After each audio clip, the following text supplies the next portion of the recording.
Welcome to my first video that is focused solely on building. This build is in the downspout of the gutter on the house. I just want to note, I didn't come up with this idea. I saw a post from somebody talking about building here that inspired this build. So getting into it, after I got a decent area cleaned out, I laid down some blueprints to get an idea of what I wanted to do. It took several tries, of course, as blueprints do, and also this footage is not sped up, I am just as fast.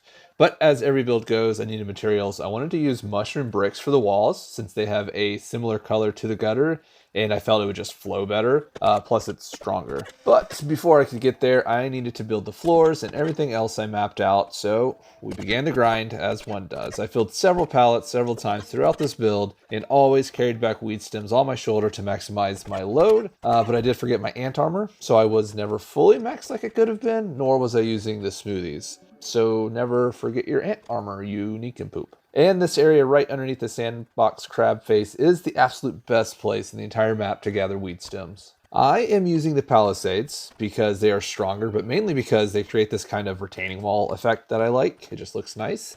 And they also make a pointy looking fence when you're standing on this porch area. And the gap underneath the wall over the water does bother me a lot. But I don't have the buoyant foundations unlocked in this world, so I'm hoping it can be fixed later. When I do unlock them. There used to be a trick for getting structures placed in obstructed locations, but they've fixed it in the new update, which kind of stinks. Underneath the porch, I kind of saw an opportunity to create an extra room, and this room actually becomes my temporary pallet location. So I had to switch over to laying out the walls so I can figure out where to get up and down from the basement area. I'm using the grass door, and that's just for color, and I offset it by a half to create depth. Then I use the mushroom arch because it's the closest thing to a vertical half wall we have. Now it was time to head back to my base to check my stash of bricks, and it was not looking good. So I did what any sane person would do. I headed to the nearest scanner, scanned for toadstool chunks since they are the most rewarding for mushroom paste, and proceeded to wipe the map completely clean of them. And I mean clean. I even harvested from the new area in the upper yard that looks straight out of a fairy tale. I mean, look at how gorgeous this area is. I dream about places like this. Usually I'm like in distress and this hunk of a centaur comes to my rescue. I know he's like only half human, but from head to hoof, he's got a body that just won't. Sorry about that. Sometimes I really get into it and start rambling on, especially about fantasy worlds and having to be saved by mythical creatures that only possess certain human attributes that... So I filled my inventory and a chest with everything I needed and began a hike across the map that would have been so much worse had they not made it possible to run while relocating objects. Back to the building, I built the first 4 walls just to realize I forgot to put in windows. So of course I add some windows and take a step back to gather my thoughts. And from here it's pretty rinse and repeat. Place some blueprints, gather some materials, and build. I decided to do a ladder to the basement, but it's mainly there just for looks because you can just jump up no problem.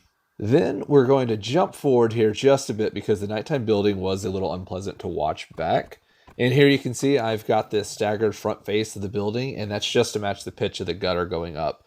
But I kept the wall from the door going straight up. That's again for the depth we like to see, and also some division to break it up. Mapping out the interior was a bit challenging because in my mind I committed to plans that couldn't actually be executed, but I just couldn't get off of it. I do eventually land on this split switchback stair design that left a big open room with lots of storage space. I do also leave the interior mostly unfinished, one reason being to leave room for expansion, which I'll elaborate on at the end of this video.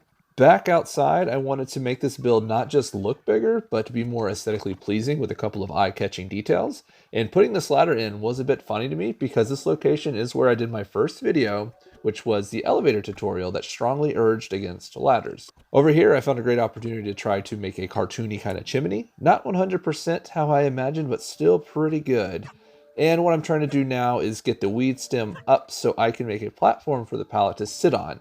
And if you don't know how to get a pallet up a ladder, all you have to do is place a pallet at the bottom like this, hop on the ladder, look down, and grab the pallet. But now's a good time to get into the premise behind this build. The idea is that you only have one side of the base to defend during a raid. And thankfully, I got to put it to the test against red ants right now.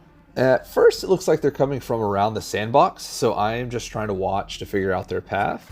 But then I spot one down on my right side and an entire line of them followed. Every wave came down the same path, so it got me thinking about ground defense and how easy it would actually be to defend a base here. After the raid, I got back to working on the gutter build. I've never done a spiral staircase like this before, but I absolutely love it and will probably use it more often.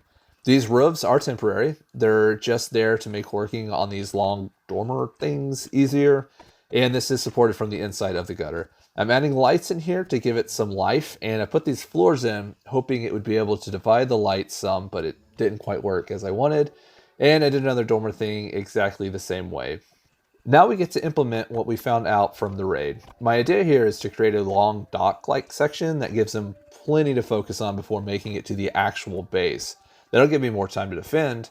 I'm not sure how this will stand against bees, considering they can just fly right in. I will try to implement more air defense as I expand this area. I'm using more palisades as retaining walls because, again, I just like the way they look. I'll also be throwing in planters with a red mushroom or other colored mushrooms just for the color. I did have to destroy a little of the porch in the area underneath, so I have to fix that up, but I think it ended up looking even better under there. Now all that's left are the fine details like handrails and lighting. I wanted to light the retaining wall from the outside to kind of get this security type feel, like whatever's inside is just really secure. And here's the final reveal. I'm actually very happy with how this build turned out. Even though there are quite a few unnecessary parts that were added to this for looks only. I mean, you can't even get into those two tower sections. And there's one of the mushroom planters I added to bring some color in. I also wanted to show off the lighting I put in, so here are some nighttime shots. I think the different light colors popping out of the towers really give it that lively feel I was going for, and even at a distance from above it has a really cool vibe to it. Hopping into a quick tour on foot, I did put this turret on the rock. It's more for looks than function. As you can see, you can't really point down too much while in it. So walking in, I made two entrances because I'm leaving it open for future ideas I can do in this open area here. But you've got this nice view walking to the base. I'll probably build out there too. Let me give you a view of the approach here. We're actually going to go up first. Look at that view and my new favorite staircase design with a little post up top with the most excellent view. Jerky rack and anvil on the porch with a nice sitting area across. And as I've mentioned, I did leave the interior unfinished, but I do have a little kitchen area right as you enter with all of your basic kitchen needs. Down here is my temporary pallet storage that actually turned out pretty decent. On the second level, we have our storage, 4 layers of storage and a workbench centered to be in range of it all, and it can be reached from below. Or you could knock out a few shelves for armor stands and whatnot. And the third level, where there is only a lean-to and the highest ceiling you've ever seen. This is why I left it unfinished, because you could just add more levels. And if I do that, I'll want to add an elevator to get up there. Well, that's it. Thank you to those who watched all the way to the end. I do hope you enjoyed. And if you did, don't forget to subscribe because I have more coming. I definitely enjoyed this. I had a lot of fun just focusing on the build. I will probably be making this a series to develop this area around the gutter. If you have any ideas you'd like to see build here, please let me know in the comments below. And as always, thanks for watching and thank you for your support.